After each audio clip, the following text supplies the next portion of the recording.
గత కొన్ని రోజులుగా మా ప్రభుత్వంపై మాట్లాడుతున్నా మా ప్రభుత్వంపై గౌరవ మాజీ మంత్రివర్యులు మాజీ ముఖ్యమంత్రి శ్రీ కేసీఆర్ గారి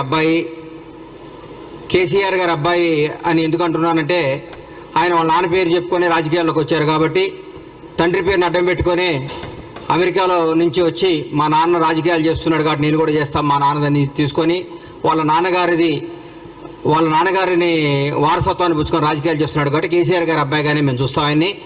కేటీఆర్ గారి గురించి మాట్లాడుతూ మా ముఖ్యమంత్రి గారిని కష్టపడి కష్టాన్ని ఇష్టంగా చేసుకొని ప్రజా సమస్యను తన సమస్యగా చేసుకొని 17 ఏళ్ల సుదీర్ఘ పోరాటం చేసి ఏ వారసత్వం లేకుండా ఏ బ్యాక్గ్రౌండ్ లేకుండా ఏ చరిత్ర లేకుండా ఒక రైతు బిడ్డలా పుట్టి కొండారెడ్డిపల్లి నుంచి తెలంగాణ రాష్ట్రానికి ముఖ్యమంత్రి అయ్యేదాకా వన్ మ్యాన్ షో ఒకటే పోరాట యోధుడిగా తన రాజకీయ ప్రయత్నించి మీరు పెట్టిన చిత్రహింసలు, మీరు పెట్టిన మానసిక క్షోభ, మీరు పెట్టిన ఆఖరికి తన కన్న కూతురు పెళ్లికప్పుడు కూడా మీరు పెట్టి జైల్లో పెట్టి మీరు పెట్టిన ఇబ్బందులన్నీ తట్టుకొని రాష్ట్రానికి ముఖ్యమంత్రిగా అయి 6 గ్యారంటీలను ఇచ్చిన హామీలను అద్భుతంగా అమలు చేస్తూ స్వచ్ఛమైన పరిపాలన, నీతివంతమైన పరిపాలన, నిజాయితీ గల పరిపాలన అందరికీ అందిస్తూ ఈరోజు భారతదేశంలో ప్రతి ఒక్క ముఖ్యమంత్రి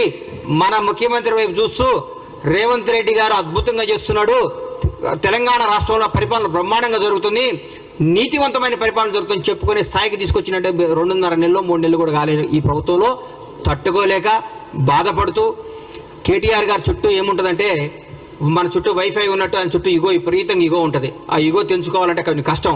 ఒకప్పట్లో చరిత్రలో బాలీవుడ్లో కొంతకాలం రాజేష్ ఖన్నా సూపర్ స్టార్గా ఉండేవాడు. ఆయన సినిమాలు ఫ్లాప్ అవుతున్నా కానీ ఆయన సూపర్ స్టార్ అనే భ్రమలో పెట్టారని పక్కన జనం అందరూ ఆయన్ని. తర్వాత అమితాబ్ బచ్చన్ వచ్చాడు, షోలో కొట్టాడు, అద్భుతమైన సినిమాలు తీసి సూపర్ స్టార్ అయిపోయాడు. ఇండియా మొత్తం అమితాబ్ బచ్చన్ పేరు వెలుగుతున్నా కానీ రాజేష్ ఖన్నా ఏమనుకున్నాడు, నేనే సూపర్ స్టార్ని బాధ ఉండేవాడు. ఒక 10 ఏళ్ల తర్వాత ఏందయ్యా నా దగ్గరికి ఎవరు జనం వస్తలేరంటే, సార్ మీరు 10 ఏళ్ల ముందే మీరు సూపర్ స్టార్ పోయింది సార్, అమితాబ్ బచ్చన్ ఒక ఆయన వచ్చి సూపర్ స్టార్ అయిపోయాడు అని చెప్పుకుంటే అప్పుడు షాక్ తిన్నాడు. అట్లా ఇప్పుడు కేటీఆర్ గారు ఒక భ్రమలో ఉన్నాడు. నేను కేసీఆర్ గారి అబ్బాయిని, తెలంగాణ రాష్ట్రం మాది, తెలంగాణ మే సెంటిమెంట్ని మేమే కదా రగిలించుకొని మేమే దాన్ని పేటెంట్ తీసుకున్నాం కదా, మాదే కదా, నా దగ్గర రావట్లేదండి, నా నమ్ముకున్న వాళ్ళందరూ వెళ్ళిపోతున్నారేంది, నా అనుకున్న వాళ్ళందరూ లైఫ్లో సెటిల్ అయిపోతున్నారేంది, నాకు దూరం అయిపోతున్నారేంది, మానసిక శోభ. పగోడుకు కూడా ఆయనకు వచ్చిన కష్టం రాకూడదు, పగోడుకు కూడా కేటీఆర్కి వచ్చిన కష్టాలు రాకూడదు అని కోరుకుంటున్నా. ఎందుకంటే తను నమ్ముకున్న నాయకులందరూ నిన్ను చీదరించి వెళ్ళిపోతున్నారు. నా అనుకున్న వాళ్ళు, నాతో నా జీవితంలో ఉండాల్సిన వాళ్ళు అందరూ కానీ హ్యాపీగా లైఫ్లో సెటిల్ అయిపోతున్నారు పెళ్లి చేసుకొని. నీదంటూ ఎవడూ లేడు, నీకు చెప్పుకోవడానికి లేదు, నువ్వు రాజకీయ వారసత్వంగా రాజకీయ నాయకుడిగా డిజాస్టరు. టీఆర్ఎస్ పార్టీ కూడా రేపు పొద్దున బీఆర్ఎస్ పార్టీ మాకేమన్నా ప్రత్యర్థిగా ఏమైనా మాట్లాడితే మేము ఆశ్రయాలంటే హరీష్ రావు గారు ముందుకు వస్తున్నాడు. హరీష్ రావు గారు మాకు ప్రత్యర్థిగా మా ముఖ్యమంత్రి గారితో మాట్లాడటానికి ఆయన సరిపోతున్నాడు. మీరు దేనికి, మీ పార్టీ నాయకులే మిమ్మల్నే మీరు దేనికి పనికిరారు, దేనికి పనికిరాని దద్దమ్మని మీరు మీ వాళ్ళే చెప్పుకుంటున్నారు. పైగా మీరు ఎక్కడ సెక్స్ అయ్యారంటే ఒక 300-200 యూట్యూబ్ ఛానల్స్ పెట్టుకొని వాళ్ళతో ప్రత్యేకంగా తిట్టేయటం, వాళ్ళని తిట్టేయటం, రేవంత్ రెడ్డి గారిని తిట్టేయటం, కాంగ్రెస్ వాళ్ళని తిట్టేయటం, కాంగ్రెస్ తప్పులు.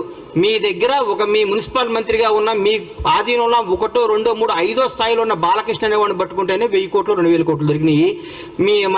ఆయన ఏంది ఆయన ఆఫీసర్ పేరు ఏంది, మన ఔటర్ రింగ్ రోడ్డు మన కారు రేసులు ఇచ్చిన ఆయన కారు మన అరవింద్ కుమార్ గారే డైరెక్ట్గా చెప్పాడు, నువ్వు కేటీఆర్ గారు ఇవ్వమంటే నేను డబ్బులు ఇచ్చాను.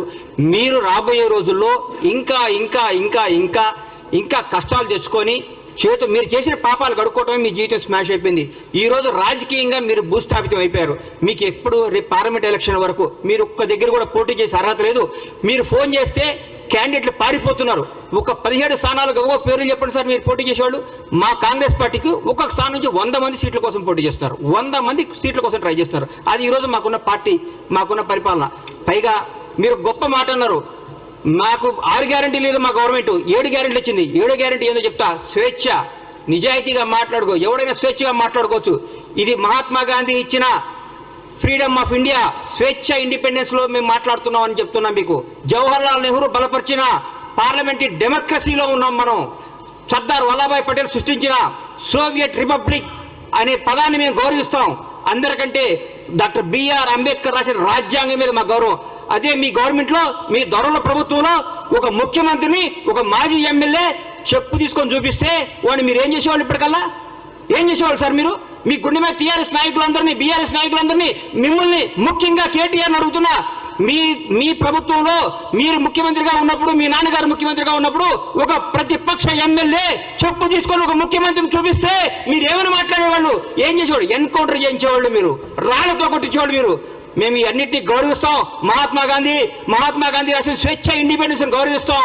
సర్దార్ వల్లభాయ్ పటేల్ రాసిన సోవియట్ రిపబ్లిక్ ని గౌరవిస్తాం. అంబేద్కర్ రాజ్యాంగం గౌరవిస్తాం. కాబట్టి రాజ్యాంగం చట్టం తను పని చేసుకొని పోతుంది. మేము దాన్ని భరించి మేము ఇంకా మీరు మాట్లాడితే మాకు రాళ్ళు ఉన్నాయి, మాకు చేతులు ఉన్నాయి, మాకు కాళ్ళు ఉన్నాయి. జనాన్ని రెచ్చగొట్టకండి సార్. మీరు అడ్డం పెట్టి మీ స్వార్థం కోసం జనాన్ని బలి తీసుకోవద్దు. తెలంగాణ యువతను అన్యాయం చేయకండి, తెలంగాణ ప్రజలను నాశనం చేయకండి. మీరు రెచ్చగొట్టే విధానం మారుకోండి, పోరాడండి, కష్టపడండి, ఎందుకు ఓడిపోయింది తెలుసుకోండి, మాట్లాడండి. కానీ ముఖ్యమంత్రి రేవంత్ రెడ్డి గారు ముఖ్యమంత్రి అయితే 30 సీట్లు కూడా వచ్చాయి కదా. మీరు ముఖ్యమంత్రి చేస్తారని భ్రమపడే 39 సీట్లు వచ్చినాయి. మమ్మల్ని భ్రమపడితేనే నిజంగా మీ నాన్నగారు మిమ్మల్ని అనౌన్స్ చేసి ఉంటే 3 సీట్లు కూడా వచ్చాయి. నువ్వు కూడా ఓడిపోయాడు కేటీఆర్ గారు, మీరు కూడా ఓడిపోయేవాడు సార్. మాకు ముఖ్యమంత్రి రేవంత్ రెడ్డి గారు ఊరికే రాలా, నాన్న పేరు చెప్పుకొని రాలా, వారసత్వంతో రాలేదు, వారసత్వం తెచ్చుకోలేదు. ఆయన పోరాడి తెచ్చుకున్నాడు సార్.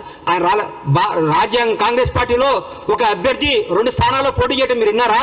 ఎక్కడో కర్ణాటకలో ఒకసారి సిద్ధరామయ్య గారు చేశారు ముఖ్యమంత్రిగా ఉండి.